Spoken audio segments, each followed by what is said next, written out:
¿Qué tal, trader? Espero que todo vaya muy bien. Llegamos a una clase que es muy importante para muchos de nosotros cuando empezamos y es ¿cuánto capital necesito para vivir del trading? ¿Sí? ¿Cuánto yo requiero para poder comenzar y obtener ganancias? Es como la premisa que regularmente nos hacemos todos para ese gran inicio, ¿no? Y ahí ya empieza a existir un problema. O sea, prácticamente eh, el problema no es cuánto quiero, cuánto quisiera ganar, ¿no? Sino es desde dónde pretendo hacer eso. ¿Cuál es mi base para poder proyectar mi objetivo? Para poder ser totalmente realista en el proceso de tanto de aprendizaje, en la etapa de aprendizaje, como en el momento de la rentabilidad, ¿no? No es lo mismo pretender llegar a 10,000 con $100 a hacerlo con, no sé, $1,000, ¿no? Es algo bien diferente. Entonces, aunque es la pregunta más común, también es la peor planteada. Nuevamente, partiendo de la premisa que estamos desde la necesidad, independiente de factores económicos, calidad de vida que tenga uno, estamos partiendo desde la necesidad. ¿Cuánto necesito yo? ¿No? Y es que cuando alguien pues me hace esa pregunta, yo sé que todavía está pensando como consumidor. Regularmente cuando queremos adquirir algo, comprar, no sé, un producto, es cuánto necesito para obtenerlo o qué necesito para llegar a ese fin, a ese objetivo, ¿cierto? El tema es que no lo estamos haciendo como operador, como, digámoslo, como productor, ¿sí?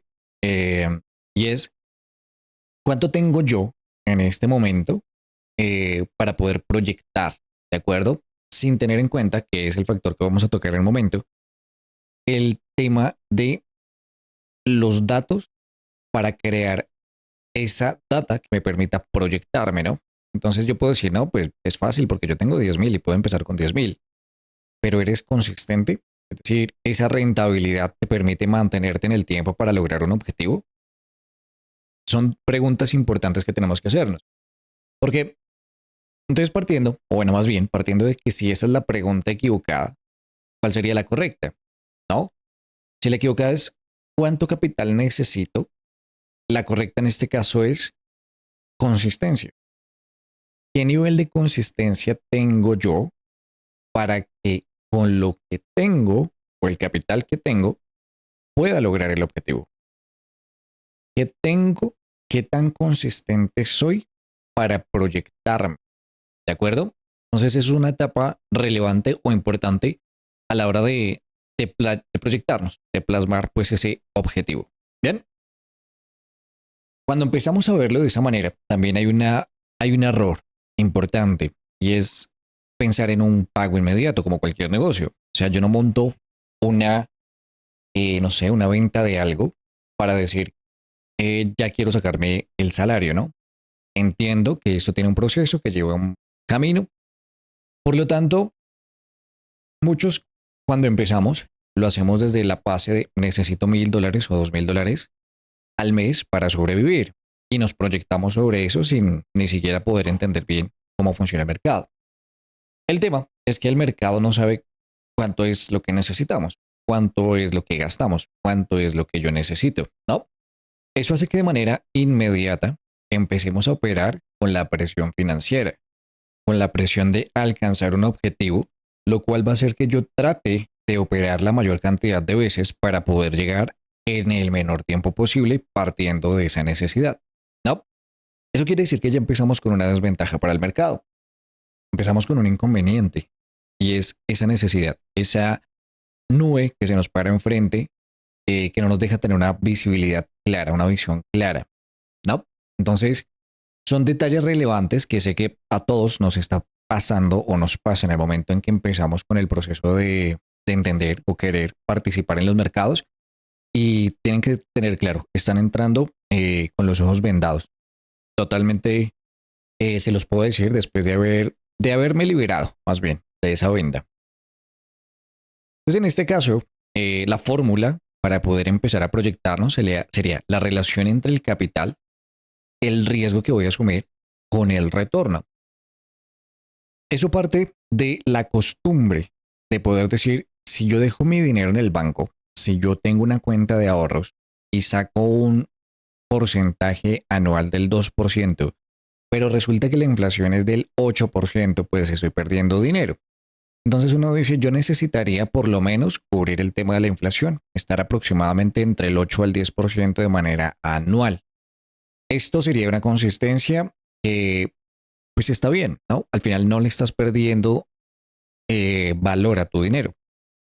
Sin embargo, cuando ya hablamos de mercados de capitales o de hacer trading, nadie quiere escuchar resultados del 5%, resultados del 8%, resultados del 10%, porque todavía vamos bajo la premisa de que afuera hay personas que se ganan mucho más y yo quiero mucho más. Quiero irme a buscar el 20, el 30, el 40%, pero ese es mi ideal sin tener en cuenta el proceso, sin saber que en este momento ni siquiera sé cómo mantenerme o ser consistente así sea con el 1%.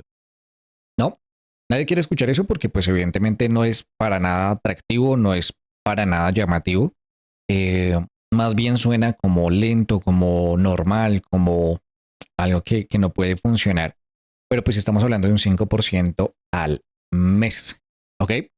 Eso nos lleva básicamente a un 50%, bueno, 60% anual. ¿De acuerdo? Entonces, ese 5% sobre el capital grande es lo que realmente construye ingresos. Pero si yo no tengo un capital grande, necesito empezar a objetivizar eso, ¿no? Trabajar como meta el lograr un objetivo, un plan o un capital que me pueda llevar a mantener un 5% de rentabilidad mensual. Hay meses donde habrá, donde se generará el 10, el 20, el 30. Lo que tenemos que tener en cuenta es, ¿eso es sostenible? 30% mensual, o sea, ¿lo puedes hacer? Esa es la incógnita que debemos ir resolviendo en el proceso. Bien, entonces, ¿qué es lo que pasa? Si hablamos de números atractivos, hablamos de marketing, hablamos de, pues sí, de venderte algo. Yo te puedo hacer muy sexy un 40%, 50% mensual. Puedo decirte que los números son lo mejor o lo más perfectos posibles, pero que lo hayas hecho un mes no significa que sea manejable durante el tiempo. Aquí hablamos de ejemplos reales. Todo lo que se trata República del Trading es esto, la realidad y la crudeza, donde vamos a definir, bueno, dígame entonces ese 5%, ¿qué significa? Imaginemos que tenemos una cuenta de $1,000. Un 5% al mes son $50. Si yo logro ser consistente, al final del año tendría $600, por lo tanto mi capital y mis beneficios serían 1,600. Esto para nada es lindo, ¿no? No, no es atractivo. Yo quiero algo mucho más rápido. Cuando ponemos los números así, esa fantasía se derrumba, ¿sí o no? Porque pues no es como tan atractivo arriesgar $1,000 por $50 al mes. Y aquí es donde decimos que no es que sea, no es que no se pueda vivir del trading, ¿sí? Es que no se vive improvisando, viendo cómo va funcionando la situación. Eso es algo que tenemos que tener muy claro. Cuando vemos el mercado así, les aseguro que el capital no importa, ¿sí? Cuánto dinero tengo no importa, porque si lo puedo construir, es ahí donde lo más relevante es la consistencia. Si mi afán es obtener al final del mes un capital, es bien difícil. Empezamos con una desventaja. Pero si mi intención es construir riqueza, construir algo sostenible en el largo plazo, es un camino bastante fácil de llevar, bastante simple para hacerlo. No fácil, no, es simple. Es quitarme presiones innecesarias que puedo ir absorbiendo a lo largo del proceso. ¿Ok? Porque casi nadie llega a ese capital. Porque entonces si es tan fácil, ¿por qué no lo hacen las personas? ¿Por qué no lo logran? Y es que debemos entender también el tema de la psicología humana, no el psicotrading, no, la psicología humana es algo diferente. El gran error no es empezar con poco, es no sobrevivir lo suficiente para crecer. Entonces, en ese afán de llegar rápido, puede ser que tuviste 3 meses supremamente bien, sostenibles, agarras una confianza adicional y dices, pues voy a meterle un poquito más a las operaciones. Es ahí cuando el mercado ni siquiera te saca. No, no es el mercado, la culpa no es del mercado. Fuiste tú mismo. No eres capaz de mantenerte, no eres capaz de manejar también las emociones positivas, que es donde hablamos de, pues voy 3 meses bien, si le meto un poquito más, pues debería ir también ir bien. No funciona de esa manera. No, no fuiste capaz de mantener ese plan durante el tiempo. Eso también juega en frente o en torno a la forma de manejarnos. ¿Ok? Por lo tanto, cuando hablamos de realidades o de inteligencia financiera, enfatizando el trader, tenemos que tener eso muy claro antes de iniciar. Y como siempre, terminamos la clase diciendo que esto no es para desanimar y decir que es imposible. Busca trabajar, tratar de compartirte lo más cercano a la realidad que vivimos la mayor parte de personas cuando comenzamos, que nos costó llevar el proceso de avance, de crecimiento. Vivir del trading es totalmente real, pero no es rápido y tampoco es romántico. Es el resultado de años de proteger tu capital, de construir un criterio y de respetar el proceso. Que se puede hacer más rápido, todo es posible, pero tienes que tener en cuenta que hay un proceso que no te vas a poder saltar. En algún momento te va a pasar una cuenta de factura. ¿De acuerdo? Por eso, chicos, nos vemos en la siguiente clase.